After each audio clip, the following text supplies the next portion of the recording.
మౌలిక సదుపాయాలు పేదల కాలనీలలో మౌలిక సదుపాయాలు ఏర్పాటు చేయాలి. కాలనీలలో మౌలిక సదుపాయాలను రోడ్లు కాలువలు ఏర్పాటు చేయాలి. మౌలిక సదుపాయాలు పేదల కాలనీలలో మౌలిక సదుపాయాలు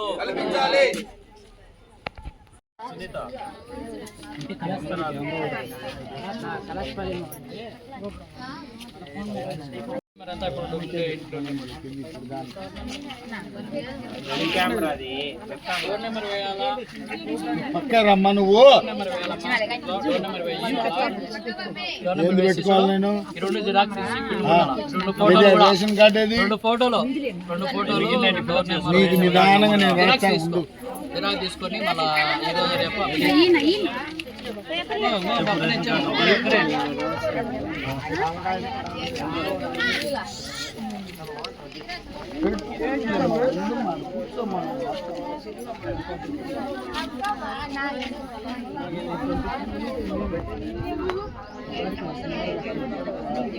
ఆధార్ కార్డు రేషన్ కార్డు.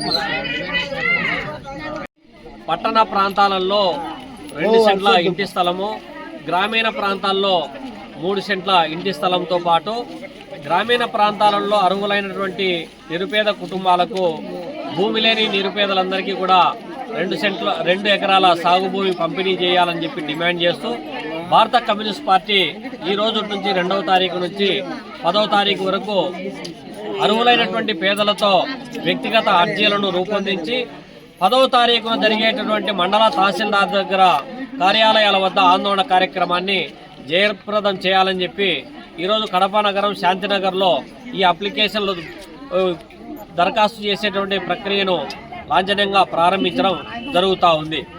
పాలక ప్రభుత్వాలు ఎన్నికల ముందు ఇండ్లు ఇస్తాం, ఇంటి స్థలం ఇస్తాం, రేషన్ కార్డు ఇస్తాం, పెన్షన్ ఇస్తాం, మౌలిక సదుపాయాలైనటువంటి రోడ్లు, కాలువలు, వీధి లైట్లు, 24 గంటలు నీళ్లు అందిస్తామని చెప్పి గొప్ప మాటలు చెప్పి ఓట్లు దండుకోవడము, అధికారంలోకి వచ్చిన తర్వాత పేదల సమస్యలను పూర్తిగా విస్మరించడం జరుగుతూ ఉంది. గత 5 సంవత్సరాల జగన్మోహన్ రెడ్డి పాలనలో ఇండ్లు, ఇంటి స్థలం అంటే జగనన్న కాలనీల పేరుతో పెద్ద ఎత్తున ఊదరగొట్టి ప్రచారాన్ని చివరకు వచ్చేటప్పటికి కేవలం 1 సెంటు జాగా, అది కూడా పట్టణ ప్రాంతాలకు సుదూరంగా 15 కిలోమీటర్ల దూరంలో, ఆమడ దూరంలో ఎలాంటి రవాణా సదుపాయం లేనటువంటి ప్రాంతాల్లో విసిరేసినట్లు పేదలను ఆ విధమైనటువంటి కాలనీలు కట్టించున్నామని చెప్పి అది కూడా పూర్తి కానటువంటి పరిస్థితి ఇవాళ చూస్తూ ఉన్నాం.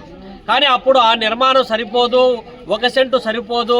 ఆ ఇంటి నిర్మాణానికి అయ్యేటటువంటి 1,80,000 ఇంటి నిర్మాణం పూర్తి కాకముందే అప్పుల ఊబిలో కూరుకుపోయి దాన్ని తాకట్టు పెట్టి అమ్ముకునేటువంటి పరిస్థితి ఉంటుందని చెప్పి అప్పట్లో ప్రతిపక్షంలో ఉన్నటువంటి చంద్రబాబు నాయుడు గారు తాను అధికారంలోకి వస్తే ఖచ్చితంగా పట్టణ ప్రాంతాల్లో 2 సెంట్లు, గ్రామీణ ప్రాంతాల్లో 3 సెంట్లు ఇవ్వడంతో పాటు 4 లక్షల రూపాయలు ఇంటి నిర్మాణానికి ఇస్తానని చెప్పి చెప్పడం జరిగింది. ఇప్పుడు అధికారంలోకి వచ్చినటువంటి చంద్రబాబు నాయుడు ప్రభుత్వం, కూటమి ప్రభుత్వము దాన్ని ఎన్నికల హామీని నెరవేర్చాలని కూడా ఈ సందర్భంగా డిమాండ్ చేస్తూ ఉన్నాం.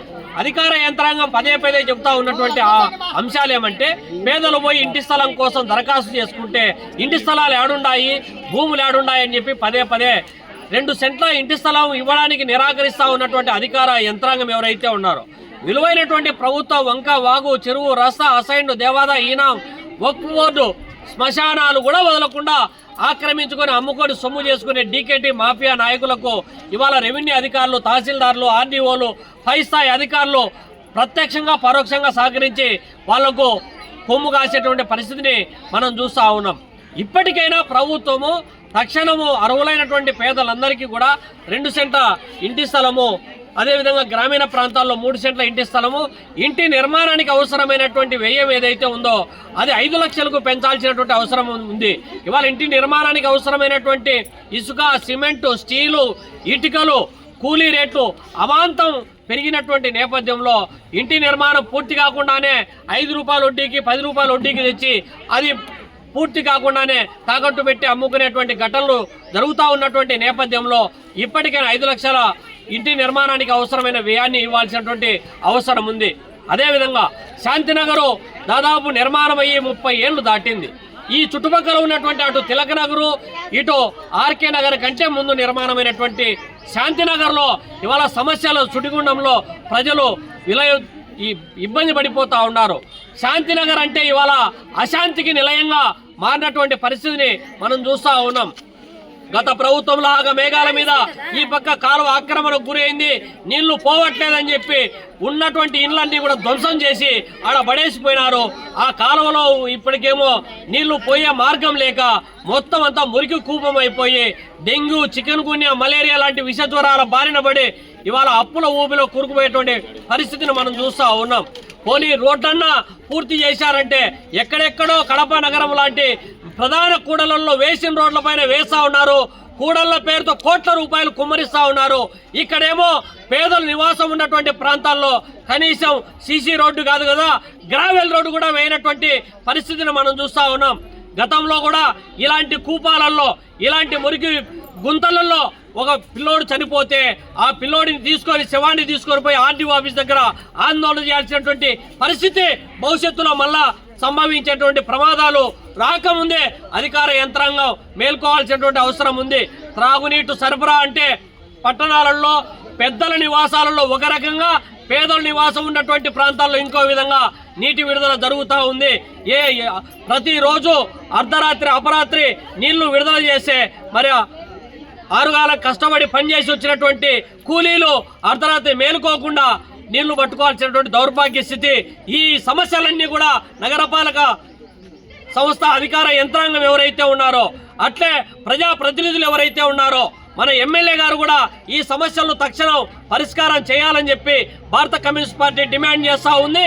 అట్లా స్పందించని పక్షంలో ఆందోళన కూడా సమాయత్తం అవుతుందని చెప్పి హెచ్చరిస్తా ఉన్నాం.